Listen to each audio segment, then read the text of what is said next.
Halo semuanya, selamat datang di segmen analisa. Kita akan bahas sebuah kasus yang terjadi di sebuah rumah di kota Medan, Sumatera Utara. Kalian sudah tahu ya, ada seorang anak remaja putri, usianya antara 12 sampai 13 tahun, sekolahnya ada yang bilang masih kelas 6 SD, ada yang bilang itu sudah satu SMP, tapi kurang lebih adalah sekitar itu. Inisialnya adalah AL, yang dikatakan di sini itu menjadi terduga pelaku yang menghabisi ibu kandungnya sendiri. Inisialnya adalah Ibu F, 42 tahun, yang ditemukan penuh dengan bekas noda begitu ya oleh pisau yang dituduhkan ke sang putri sendiri. Totalnya katanya ada 20 tustus gitu teman-teman. Apakah betul seperti itu? Karena aku lihat kecenderungan ini banyak yang curiga walaupun ada beberapa saksi mata, katanya kakaknya sendiri yang melihat, ayahandanya juga melihat seperti itu. Oke, kita coba dalami bagaimana kronologi,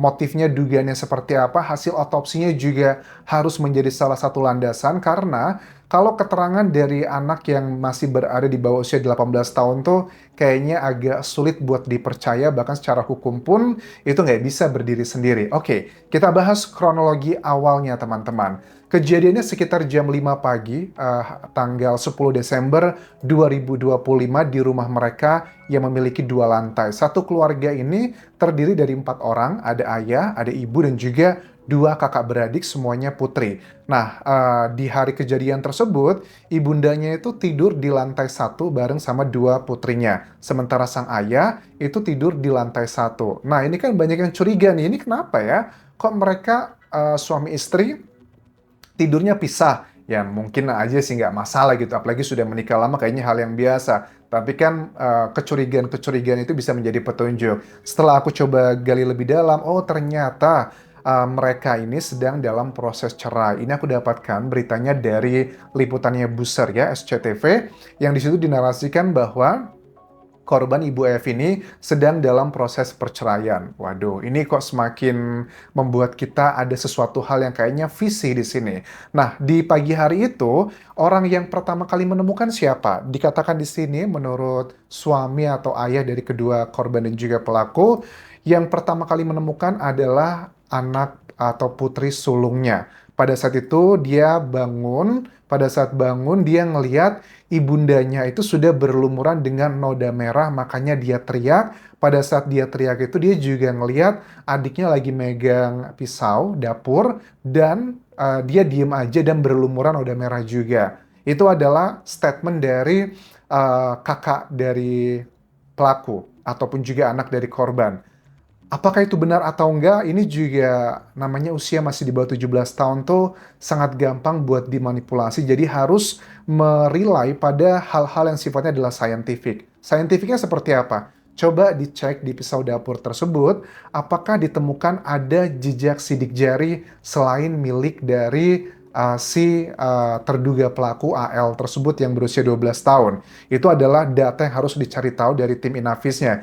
Yang kedua adalah dari otopsinya harus dicek nih, antara luka tustus tersebut yang dibilang katanya ada 20-an, ada di punggung, ada juga di lengan, dan di bagian tubuh lainnya, apakah tipikalnya itu sama antara alat yang dipakai dengan yang ditemukan yang terduga pelaku tersebut. Kita nggak boleh hanya rely pada keterangan saksi mata, apalagi secara hukum kalau masih di bawah 18 tahun, itu tidak bisa dimintai pertanggungjawabannya. Selain harus ada penunjangnya alat bukti yang lain ya. Nah, pada saat kejadian tersebut, di pagi hari itu, ayahandanya ini, atau suami dari korban dan juga pelaku ya, dia ini mendengar suara teriakan putrinya langsung turun ke bawah. Pada saat turun ke bawah itu tadi melihat bahwa istrinya sudah terkapar, anaknya teriak, yang satunya megang pisau dan penuh dengan noda merah di mana-mana. Karena dia mikir katanya ya, lagi dipikirnya bahwa kayaknya masih bisa diselamatkan, langsung sang ayah ini menelpon ambulans rumah sakit, namanya Rumah Sakit Kolombia. Pada saat dia menelpon ini, ada seorang warga namanya Pak Tono yang juga kepala di perumahan tersebut atau kampung tersebut. Dia datang mendengar suara teriakan yang gaduh tersebut setelah selesai sholat subuh. dimintain tolong sama dari kepala keluarga korban dan juga pelaku ini. Tolong Pak, hubungi polsek terdekat. Ya sudah, dihubungilah polsek Sunggal, dan gak lama dari itu langsung dilakukan olah TKP dan datang ke lokasi.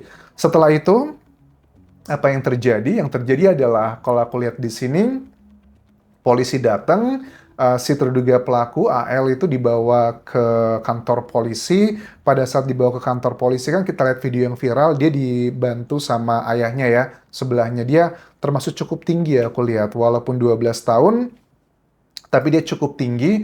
Bahkan juga kalau untuk yang korbannya itu langsung dibawa ke Rumah Sakit Bayangkara karena akan dilakukan pemeriksaan otopsi dalam. Nah, menurut aku itu bagian penting yang tak terbantahkan, dan jangan hanya rely pada keterangan dari saksi peristiwa, apalagi mereka masih satu keluarga. Tidak bermaksud menuduh, tapi kalau seandainya gitu ya, kan ada banyak yang menduga bahwa apakah ini berhubungan dengan ayahandanya yang diduga katanya kan sedang proses cerai dengan istrinya gitu, ibunda dari kedua anak di sini yang salah satunya adalah pelaku dugaannya.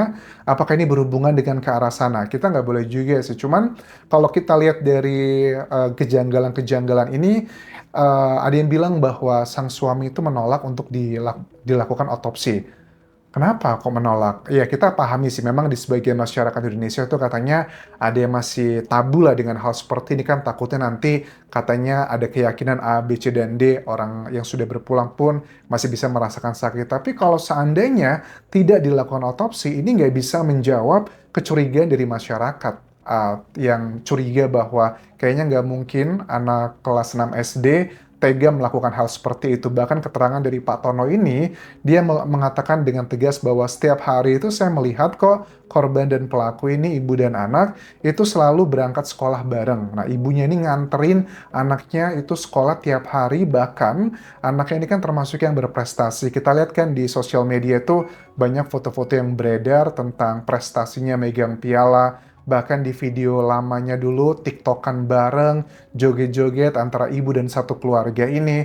Tetapi kan kita tidak bisa mengejudge atau melihat itu hanya dari faktor luarnya aja. Kelihatan baik-baik aja di sosial media atau luar, belum tentu itu linear dengan keadaan sebenarnya. Bisa aja nih api dalam sekam. Api dalam sekam itu apinya kelihatan kecil di luar, tetapi di dalamnya sudah ada kobaran yang luar biasa. Nah, beberapa statement yang disampaikan dari Pak Tono, tetangga korban, yang pertama kali bertemu dengan keluarga yang tertimpa musibah ini, kan mengatakan bahwa bapaknya itu cerita ke saya katanya ya, bahwa sehari sebelum kejadian itu dia sempat marahin kakak sulungnya. Yang marahin ini siapa? Apakah orang tuanya, bapaknya, atau ibunya, atau seperti apa? Anggap aja kedua orang tuanya gitu marahin kakak sulungnya. Terus apa hubungannya kok adiknya sakit hati lantas melakukan perbuatan seperti itu dengan pisau dapur? Dan dilakukan jam 5 pagi. Nah, ada beberapa kemungkinan sih, anggap saja bagi yang pro dan kontra ya. Ada yang yakin bahwa kayaknya betul Anjas dia pelakunya gitu, si usia 12 tahun ini, inisial AL. Kalau memang betul dia adalah pelakunya, motifnya mungkin ada dua ya. Pertama adalah karena mungkin dia betul sakit hati tersebut, anak-anak zaman sekarang juga nggak seperti anak zaman dulu, atau yang kedua, dia memiliki gangguan mental. Nah, ini menjadi salah satu poin yang harus dilakukan pendalaman. Tapi bagi yang yakin bahwa kayaknya nggak mungkin usia 12 tahun yang punya hubungan dekat dengan ibunya tega melakukan seperti itu, yang tidak percaya dia pelakunya, dugaannya adalah ada orang lain di luar sana yang memanfaatkan si AL ini untuk di-framing sebagai pelakunya. Tapi kan aku paham lah, banyak yang curiga adalah suami atau bapaknya. Tapi kan kita nggak bisa menuduh eh, dari kasus-kasus yang kayak kasus Subang zaman dulu kan ya, pelakunya adalah orang dekat-dekat doang gitu. Kalau nggak ada alat bukti yang kuat, karena kan untuk menetapkan seseorang sebagai tersangka kan harus ada dua alat bukti yang kuat, ada keterangan saksi, keterangan ahli, keterangan terdakwa, petunjuk, dan juga surat. Dari lokasi ini, rekonstruksinya di lapangan, ya semuanya mengarah adalah kepada si AL usia 12 tahun ini. Kakaknya melihat dengan mata kepalanya sendiri, adiknya megang pisau tersebut dengan berlumuran noda tersebut ya, noda merahnya. Tapi harus dikonfirmasi sih dengan data otopsi, dicocokin ini ya. Apakah yang pisau dapur tersebut cocok nggak sama tipikal luka yang ada di Ibu F usia 42 tahun ini? Itu adalah yang pertama. Yang kedua, ada nggak temuan-temuan jejak DNA atau sidik jari orang lain yang berada di pisau tersebut? Seandainya kalau ditemukan, mohon maaf, misalnya kok ada ditemukan suami dari korban, sidik jarinya ada juga di pisau tersebut. Oh, alibinya karena waktu itu kan saya berusaha mengamankan, saya ambil pisaunya megang, itu masuk akal juga. Tetapi kalau ternyata ditemukan bahwa tidak ada sidik jarinya, apakah itu sudah pasti tidak ada keterlibatan yang curiga kepada suami atau bapak dari kedua korban dan pelaku ini? Belum tentu juga. Siapa tahu dia udah well prepare, yang curiga bahwa ya udah jangan sampai ada jejaknya. Tetapi kalau dari reaksi awal, kelihatannya sih natural ya teman-teman. Pada saat melihat istrinya nggak berdaya seperti itu, dia langsung menelpon ambulan. Secara alamiah, nalurinya sudah umumnya lah, wajar bahwa dia nelpon rumah sakit, siapa tahu masih bisa diselamatkan.